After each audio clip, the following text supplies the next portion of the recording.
Hoping to get your money's worth? Well, obviously some games are longer than others. Hi folks, it's Falcon, and today on gameranx, the longest single-player games of 2017. Now I want to include a quick disclaimer on this. This list isn't exact. This is an attempt to make a list of long games from 2017 that are most likely worthwhile to play for as many people as possible. Number 10 is Yakuza 0. Now the Yakuza series is quality. It's always been kind of weird, but A, in a good way, and B, very deep as far as gameplay mechanics and environment. And also these games typically have good stories. Yakuza 0, in my opinion, definitely does. Now if you skip a bunch of side quests, this game might take you 50-55 hours to complete. If you're a completionist, I don't even know. It's gonna take a long time. It's a big open world game, there's a lot to do, and honestly it was a long time coming as well. We Americans waited quite a while for this, so it's good that there's some meat to savor. Number 9 is Mario Odyssey. Really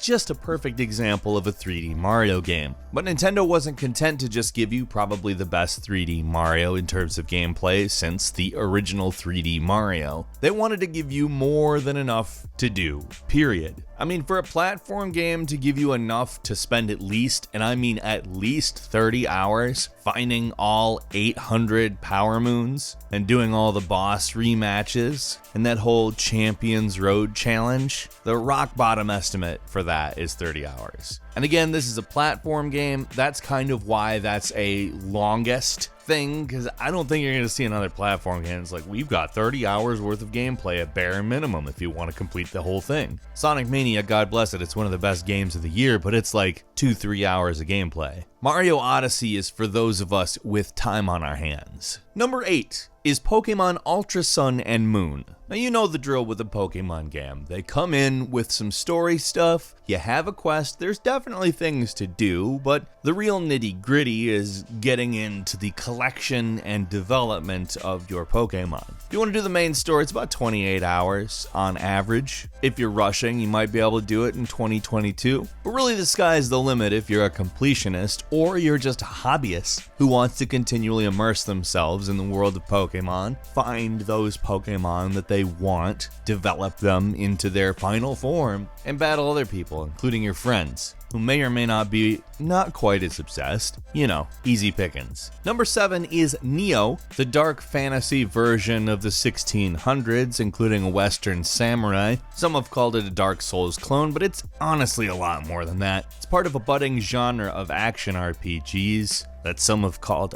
masocore, which honestly makes sense. It's a game that's not just punishing in terms of difficulty, but it gives you a lot of difficult scenarios to get through. It's a good 30-35 hour game. I mean, if you're not concerned with absorbing anything, you might be able to get through it in less. In fact, you probably can, but you're going to spend a very long time on completionist playthroughs. I sincerely doubt somebody could do 100% on this game in 80 hours. There's a massive amount to do, and it's not an easy task to do it. Number 6 is Horizon Zero Dawn, which is easily one of the best games of the year. Gives you about 20-22 hours worth of gameplay, at least the first time around. But it's an open world game that's praised for how dense the world is, and that is exemplified in how many things you have to do outside of the main story. There's so much to do, to find, and just to see, frankly. It is a beautiful game. Easily one of the most worth it games this year. And if you want, you can spend so much time immersed in this world. It is such a rich experience. Number 5, Torment Tides of Numenera is a game where you have so many different options for play. You could fight, you could absolutely and totally avoid fighting altogether. And while that sounds like a very basic binary, but ultimately the game makes it so much about you and your choices that the amount of time you spend in this game can vary wildly. That said, bare minimum, probably about 20-22 hours area. I haven't really talked to anybody or seen anybody on my friends list that has done it in less than that, but you can easily spend way more time than that in the game. If not for all the content, then even just for the fact that it is an incredibly fun game to play. Number 4 is Xenoblade Chronicles 2, which is one of them games. It's like 50 hours for the main game. If you beat this game in less than 50 hours, you're a wizard. I refuse to listen to you in any other way. And guess what? You want a completionist run? You're talking several hundred hours of gameplay. And you're talking about like just a massive, really complex, cool looking world with a combat system that has been totally revamped. It's interesting and fun the entire time. I recognize it's maybe not for everybody, but I think that it's a very good system.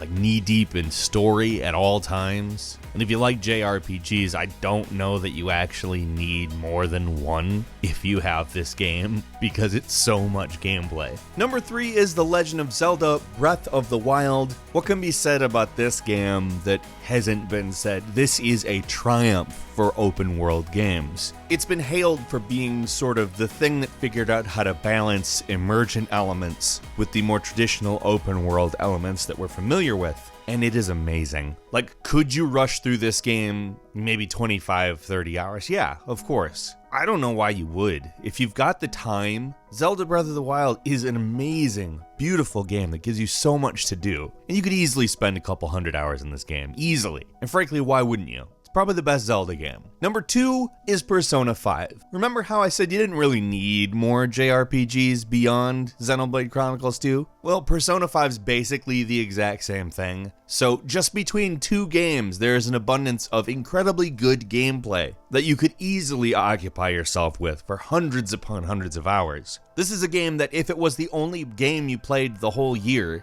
you probably could easily end up playing it the whole year. Persona is just this kind of game that is so filled with life that there's just no reason not to get into it. The art, the music, the themes, the friendship, they do so many different things in especially this entry to the Persona series. There's just so much and it's done so well and with charm. And finally, number 1, Divinity Original Sin 2. I think if you don't spend at least 50 hours in this game, you probably missed a lot of the stuff that's good, and I don't think you'd be able to beat it faster anyway, just skipping through stuff and not absorbing anything. But this is one of those games where the mechanics literally sustain everything. It's such a good tactical turn-based combat game that all of the other stuff, the fact that there's great story, there's such a variance in origin and reaction to what race you choose to be, that it really makes the game not only a long game that takes well over 100 hours for a completionist, but one that you can replay several times. And every time will be good.